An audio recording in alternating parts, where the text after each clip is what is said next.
हिमालय पार देशों से था सफल व्यापार। कृषि पशुपालन भी थे इनके कारोबार। हैं प्रकृति के पूजक ये पूजते धरा हैं। ये जन्मे जहां हैं वो शौका धरा है।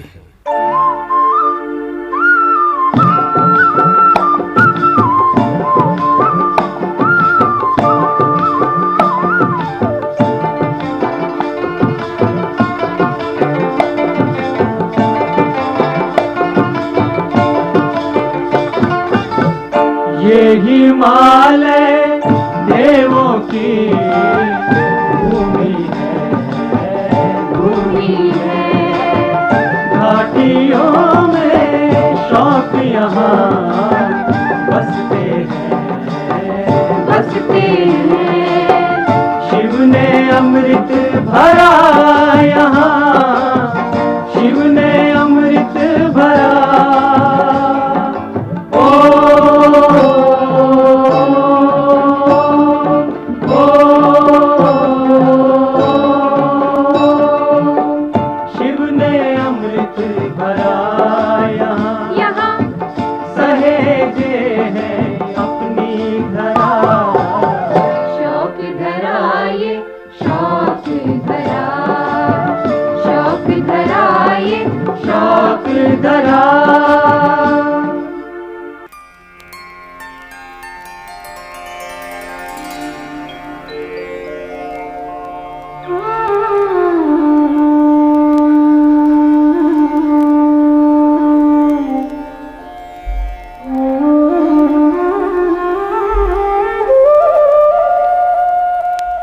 शौका क्षेत्र सांस्कृतिक परंपराओं और सामाजिक प्रथाओं की भिन्नता के कारण सदैव ही अन्य लोगों के लिए आकर्षण का केंद्र रहा है।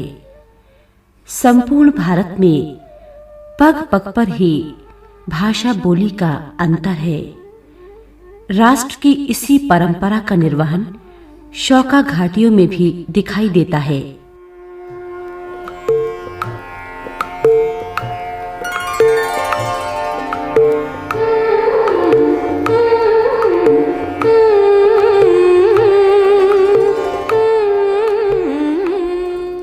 पास पास की घाटियों में भी बोली का कुछ अंतर है। शौका बोली का मूल रूप वैदिक काल से पूर्व की द्रविड़ मुंडा भाषा है, जिसका वैदिक कालीन आर्य भाषा से मिश्रण भी हुआ था। इसके बाद अनेक भाषाओं का मिश्रण इसमें होता आया। ग्रियर्सन ने शौका बोली को तिब्बती बर्मी उप परिवार की पश्चिमी सर्वनामी हिमालयवर्ती समूह में रखा है। पंडित राहुल सांस्कृत्यायन ने शौका बोली को भारतीय भाषा के अंतर्गत स्वीकार किया।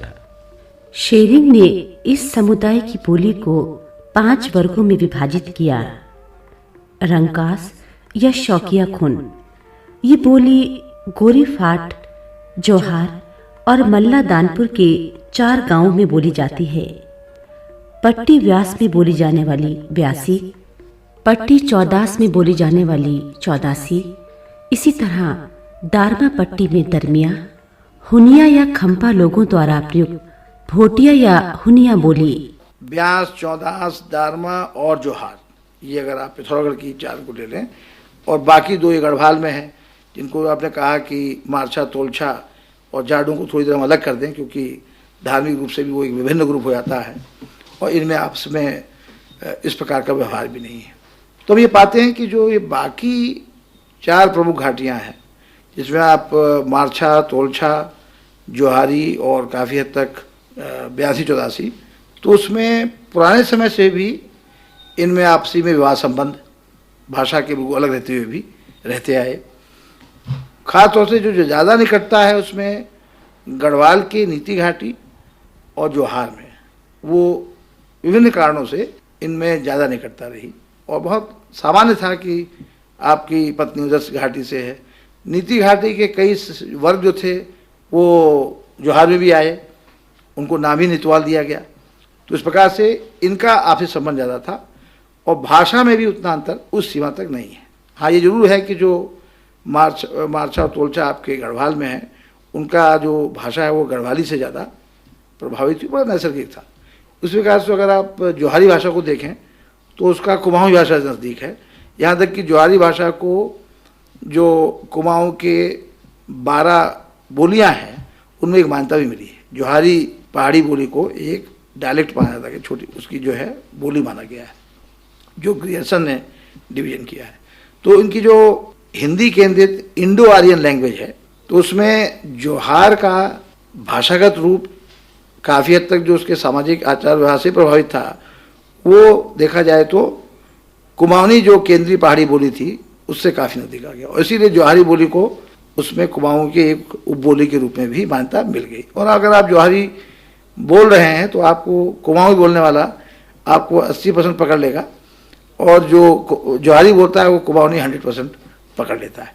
तो वो भी दिखाता है किस प्रकार का आपका संपर्क रहा, सामाजिक भी और प्रकार से और व्यावसायिक भी। और इधर अगर आप देखें, अगर आप ब्याह चौदास जाएँ और दारमा, तो पहले तो ब्याह चौदास और दारमा में बोली में अंतर है। फिर यहाँ तक कि विवाह इत्यादि रीतियाँ हैं उनका तो आपस में संपर्क रहा, लेकिन ज़्यादा आपका ब्याह चौदास में ज़्यादा संपर्क रहा। फिर दूसरे नंबर पर ब्याह चौदास का दारबा संबंध रहा। बोली में थोड़ी भिन्नता है। शौका बोली में संस्कृत के शब्दों को पर्याप्त मात्रा में देखा जा सकता है। स्याही के लिए मसी, पकने की क्रिया क्वथ, देने की क्रिया दा, बर्तन के लिए झांडू संस्कृत के ही शब्द हैं। शौका बोली का व्याकरण देखा जाए तो ये संस्कृत के निकट बैठता है। यहाँ संस्कृत की तरह 3 वचन हैं। दारमा व्यास चौदास घाटियों में रंग बोली को रंगलुपू कहते हैं।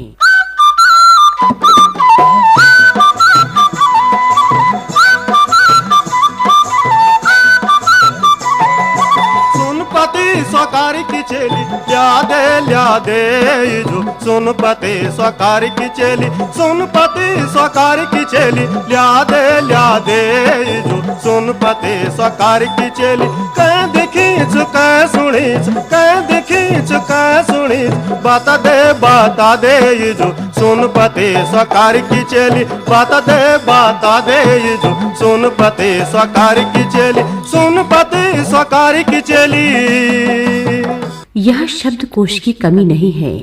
भाषा विज्ञानियों ने कहा है, विश्व की समृद्ध भाषाओं में रंग भाषा है। लिपि न होने के कारण इस बोली को भाषा का रूप देना संभव नहीं हो पाया। लोकोक्तियों और पर्यायवाची शब्दों की भरमार है। हमारी जो बोली भाषा है जिसको रंग बोली कहते हैं, इसमें जो है हमारे अलग अलग वैली में अलग अलग बोलियां हैं। दारमा बोली अलग है, ब्यास बोली अलग है, चौदास की बोली अलग है, लेकिन जो उसके शब्द हैं करीब करीब समानताएं हैं और उसका मूल जो है एक ही है जिसको कि हम रंग बोली कहते हैं। ये घाटियों का थोड़ा सा अंतर दूरी होने की वजह से डायलॉग्स जो है उसके शैल बोलने के उसमें थोड़ा सा फर्क आ गया। वैसे हमारे जो भारत के जो है एंथ्रोपोलॉजिस्ट त्रिवेदी जी भाषा विज्ञानी आए थे आज से करीब 15-20 साल पहले, तो उन्होंने इस भाषा पर जो है उन्होंने शोध कार्य किया। तो उनका मानना था कि दुनिया के सबसे समृद्ध भाषाओं में से एक भाषा रंग भाषा भी है। किसी कारणवश जो है इसकी लिपि विलुप्त हो गई, लेकिन ये पूरी संभावनाएं हैं कि इसकी पहले लिपि थी, क्योंकि रंग भाषा में पढ़ने को, लिखने को, कागज़ को, कलम को और स्याही, इसके सारे शब्दकोश रंग भाषा का अपना शब्दकोश है। इससे यह हमें महसूस होता है कि इसकी जो है लिपि पहले जरूर होती होगी। जोहारी बोली की मुख्य विशेषता लिंग भेद का प्रयोग न होना और कई अक्षरों का अशुद्ध उच्चारण है। वर्तमान समय में जोहार की बोली में कुमाऊनी बोली का स्पष्ट प्रभाव दिखाई देता है। मुंशियारी की जो भाषा है उसको अलग भाषा न कह करके वहाँ के बोली कहते हैं। तो जॉर्ज ग्रियर्सन ने, जो अंग्रेज थे जिन्होंने भाषा पर बहुत पूरे भारतीय भाषा पर का अध्ययन किया था, तो उन्होंने कुमाऊँ की जो भाषा है बोली का अध्ययन किया। तो कुमाऊँ में 14 तरह की बोली उन्होंने बता रखा है। उन बोलियों में एक जो आंचलिक बोली है वो जोहार की बोली है। जोहार की बोली को भी कुमाऊँ की एक आंचलिक बोली बता रखा है। लेकिन जैसे आप ये धारचूला की बोली है, तो मुनस्यारी में 2 गांव ऐसे हैं, एक पातू गांव है, एक हरकोट गांव है।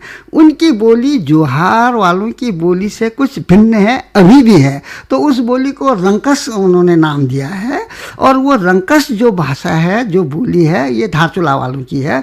तो ग्रियर्सन ने जो है ऐसे जो रंकस बोलने वालों का उसने संख्या दे रखी है जोहार में। अन्यथा जोहार की बोली जो है पूर्णतः उस पर कुमाऊनी बोली है, वो एक आंचलिक बोली बताया गया है। केवल अंतर है, जैसे जोहार वाले अगर बोलेंगे तो कुमाऊँ के कोई भी लोग उसको समझ जाएंगे। अंतर जो है वो क्षेत्रीय आधार पर है। तो जोहार की बोली में थोड़ा सा एक अंतर क्या है, एक तो वहाँ अणा का उच्चारण है, जैसे कुमाऊँ में लूण कहते हैं, पानी कहते हैं, तो जोहार में पानी कहेंगे, लूण कहेंगे, कल्याण कहेंगे, अण का उच्चारण नहीं है। दूसरा है वहाँ पर र और अड़ की अशुद्धि। वहाँ हर में जो है आपका जैसे लकड़ी नहीं कहेंगे, लड़की नहीं कहेंगे, वो अड़ की जगह पर र होता है। तो एक ये कुछ ये स्पेलिंग वहाँ पर अशुद्धि है।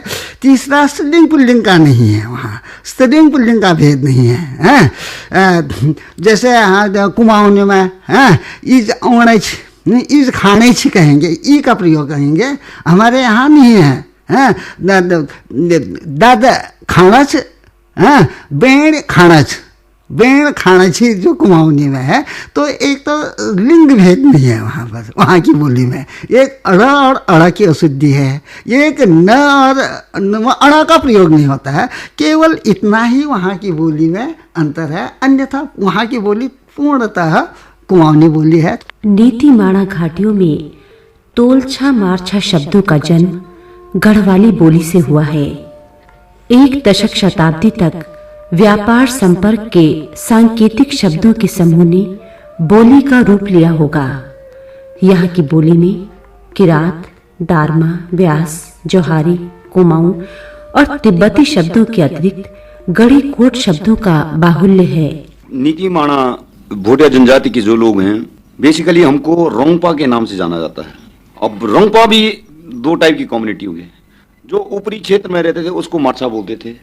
उनका भाषा भी बिल्कुल तिब्बत और गढ़वाली और अंग्रेजी मिक्स भाषा रहा। अब जो तोलछा लोग हमारे भाई हैं, वो भी जो मारछा और तोलछा की बात करें, तोलछा लोगों का जो बोली है वो बिल्कुल गढ़वाली से मिलता है। मारछा बोली में लिंग कठिनाई नहीं है।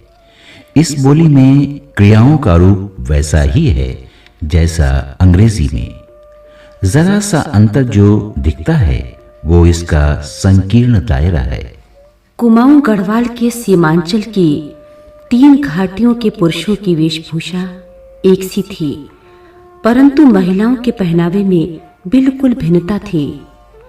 हिमानी प्रदेश की कठोर शीत से बचने के लिए पुरुषों के द्वारा प्रयोग किए जाने वाले ऊनी चोगे को दारमा, व्यास, चौदास घाटियों में लंबासा रंगा, जोहार में बखुला और नीतिमाणा में धारंग कहते हैं। पहनावे में हमारे पुराने काल में घरंग पहनते थे हमारे पुरुष लोग, लंबा चोला टाइप का हुआ करता था। उसके बाद रेबदार सुलार पहनते थे। रेबदार सुलार मीन्स आपका चूड़ीदार जो पजामा बोलते हैं आज वर्तमान में, वो हमारे बुजुर्ग पहना करते, ताकि एक तो चलने में उसमें परेशानी नहीं होती थी, दूसरे में वो बिल्कुल शरीर से लगा हुआ कपड़ा होता था। और वो जो कपड़ा हम बनाते थे ज्यादातर हमारे ऊन के कपड़े का रहता था। औरतें जो पहनती हैं सर से लेकर पांव तक, सर में पहना हुआ जो सुहागिन औरत होती वो घूंघटी पहनती थी। जो विधवाएं रहती हैं वो शॉल लगाती हैं, ऊपर से तौलिया पहना दिया, कोई इस टाइप का कोई कपड़ा लगा सकते हैं वो। लेकिन वो सुहागिन वाला जो हमारा घूंघट है वो नहीं पहन सकते थे। घूंघट के बाद पहनते थे हम अंगड़ी। अंगड़ी मीन्स औरतें पहनती थी, अब वो भी ऊन का हुआ करता था। अंगड़ी के बाद एक हम काले रंग का वो पहनते थे, पाखी। तो अंगड़ी, पाखी और घघरी। घघरी हमारा जो प्लेन का जो आपका सरज का कपड़ा हुआ या जो भी रेशम का कपड़ा वो पहना करते थे। और लाम पहनते थे, जूता लाम बोलते थे, वो लंबा जूता हुआ करता था और ऊन का ही बना हुआ रहता था और उसके जो बॉटम में चमड़े का सोल लगा रहता, वो जूता भी हमारे लोग पहनते थे। बच्चों के लिए कहीं किसी पर नजर न लगे तो जो रीठा होता हमारे यहाँ, रीठे के बीज में छेद करते हुए बच्चे के गले में डालते थे, बोलते थे इससे मतलब बच्चे का स्वास्थ्य खराब नहीं हो सकता था। एक हम करतोड़ बनाते थे, करतोड़ जो कि बच्चे के कमर में लगता था, अब वो कुत्ते का जो बाल होता है उसके द्वारा बनाया जाता था। कमर पर सूती वस्त्र या सफेद खद्दर की मिर्जाई लगाए रखते हैं और ऊन से बनाए फीते बटन की जगह रहते हैं। सिर पर पगड़ी यानी बेंठुलू, ये ईसा पूर्व और पश्चात की प्रथम सदी में आई शकों की पोशाक थी। कमर में सफेद वस्त्र रंगा को कसा जाता है जिसे जोजम कहते हैं।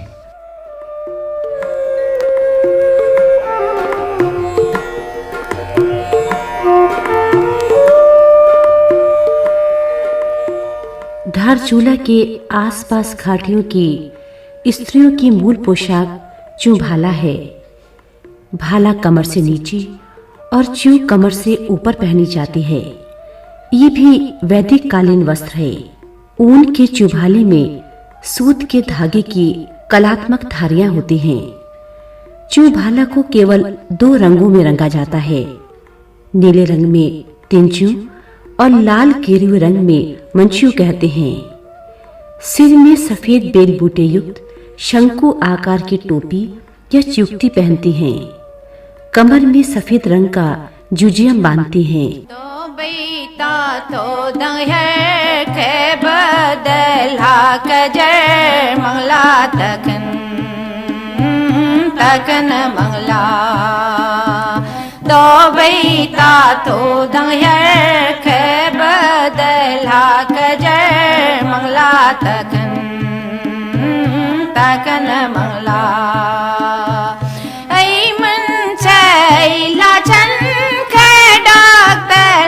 गजर मंगला तकन तकन मंगला, मंगला तकन तकन मंगला, दो बेटा तो दया के बदला गजर मंगला तकन तकन मंगला। जोहार की शौका महिलाएं लहंगे के ऊपर कंधे से घुटने तक काले ऊन का बना एक कामला यानी चादर लपेटे रहती हैं। कमर पर करीब 5 मीटर सफेद सूती कपड़े का पागड़ा या कमरबंद बांधती हैं। सिर में 2 मीटर की सफेद टोपी धारण करती हैं। महिलाओं की वेशभूषा में कामला और आंगड़ा ऊन के बने होते हैं।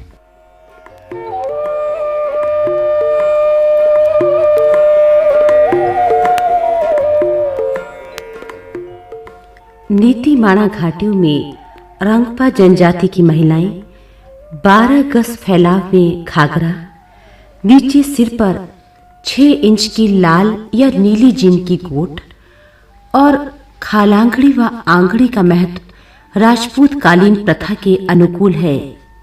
विवाहित स्त्रियां खालांगड़ी पहना करती हैं। कपड़े से बने फीते टाणा से पीछे बांधती हैं। पीठ खुली रहती है। लड़कियां कुर्ता पहनती हैं। सिर पर रेशम धागे से निर्मित कपड़ा रहता है। जो हम लोग ये पहन रखे हैं, ये हमारी ऊन की जो है, हम लोग ये जो काला पहन रखे हैं, ये ऊन की लावा बनाते हैं हम लोग। इस पर हम लोग हाथ से सिलाई करते हैं, साइड से किनारे से, और इसको हम लोग जो है पहनते हैं। शादी पार्टी में ऐसे अच्छे उसमें जो है हम लोग इसी को पहनते हैं। ये आप देख रहे हैं हम लोग घाघरा पहन रखे हैं, चाहे किसी का टेरिकॉट हो, चाहे आपका मखमल कपड़ा हो, कुछ भी हो। वैसे आंगड़ा पहन रखे हैं। आंगड़ा तो हम लोग लोकल नहीं बनाते घर में, ये तो सारी बाजार से लेते हैं, उसका कपड़ा का सिलते हैं हम लोग। पगड़ा है, सिर में घूंघटा है, सफेद वाली व्हाइट घूंघटा सिलते हैं सब लोग। घूंघटा पहनने का उदाहरण यह है कि हम लोग जो सुहागबंदी औरतें हैं, हम लोग सब सुहाग के जो है निशान हमारा घूंघटा है। ये व्हाइट जो पहन रखे हैं, ये है सुहाग का निशान घूंघटा। इस पर आप देख रहे हैं, इसके ऊपर से ये अलग लग रखे हैं, ये सहार सुहाग का निशान है। आभूषण पहनने की प्रथा जोहार में अतीत से ही केवल महिलाओं में प्रचलित थी। दारमा व्यास 14 में पुरुष अंगुलियों में अंगूठियां, पुराने समय में कान में लक्षम, नाक में बाली और हाथ में नंग पहनते थे। नीतिमाणा के पुरुष पहले से हाथ का धागुला यानी कड़ा, गले में झुलसा यानी हंसुला और कान में मुर्की यानी कुंडल पहना करते थे।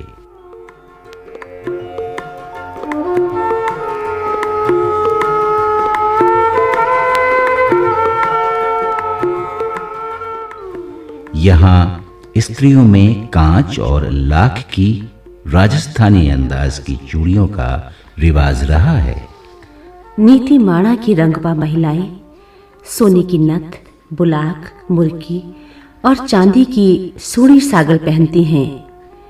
पुराने सिक्कों से पिराई चंद्राकार माला, हाथ की पौंजी, पाटी, शिशु फूल पहनती हैं। गहने आप देख रहे हैं, सर पे पाँव पे पायल भी पहनते हैं, बिछुआ पहनते हैं सर हम लोग, इसके ऊपर पायल भी पहनते हैं। बाकी आप देख रहे हैं हाथों पर अंगूठी है। अंगूठी क्या, ये आप लपसा के नाम से बोलते हैं इसको। पुराने ज़माने में हम लोगों को ये लोग जो है, अब सगाई में लोग एक से एक सोने के दे रहे हैं इधर, पर उस ज़माने में हम लोग यही देते थे चांदी की। तो उस ज़माने की सगाई के निशान ये हैं। और हाथ पर पहुँची है हमारे लोगों के, ये देख रहे हैं आप, गले में चंद्राड़ है, पुरानी नथ हैं आप देख रहे हैं, ये हमारे सारे पुराने रिजीन जोर है। एक कानों में है झुमका है, आपका ग्लोबंद है, किसी बहनों के गान में ग्लोबंद भी है, फिर माला भी बना रखें। व्यास दारमा चौदास में महिलाएं गले में खोंगले, चंद्रहार, बलंग, मोती मूंगे से बनी मालाएं, नाक में बीरा, कान में लक्षप, बाली और हाथ में नम और अंगूठियां पहनती हैं।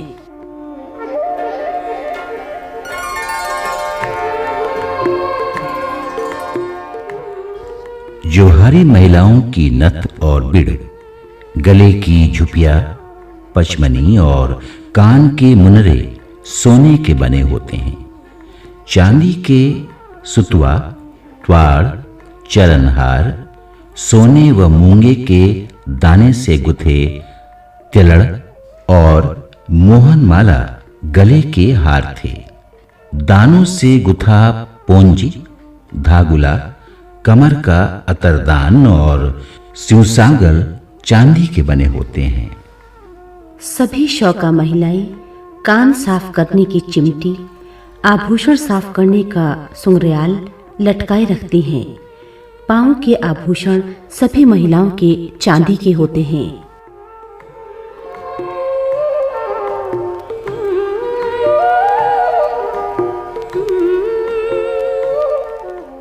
सुंदर भाषा बोली, श्वेत वर्ण, सुंदर आभूषण और साथ में स्वाभिमान, साहस, श्रम और प्रेम सद्भाव के गुणों से युक्त भोटिया शौका लोग अपनी विलुप्त होती संस्कृति को संजोते राष्ट्र निर्माण में जुटे हैं। देवधरा में जन्मी ये शौका जनजाति विकास की दिशा में अग्रसर है। प्रणम्य है ये लोग, प्रणम्य है ये शौकधरा।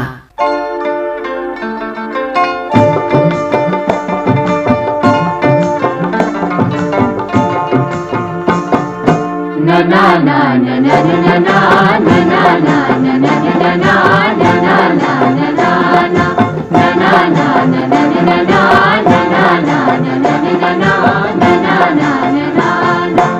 संस्कृति इनकी अनूठी, संस्कृति इनकी अनूठी, सभ्यता अपनी यहाँ, सभ्यता अपनी यहाँ, प्राकृतिक अनुपम मनोहर खिली है ये धरा, खिली है शौक धरा, खिली है शौक धरा, शौक धराए, शौक धरा, शौक धराए, शौक धरा, आओ देखे शौक धरा, आओ देखे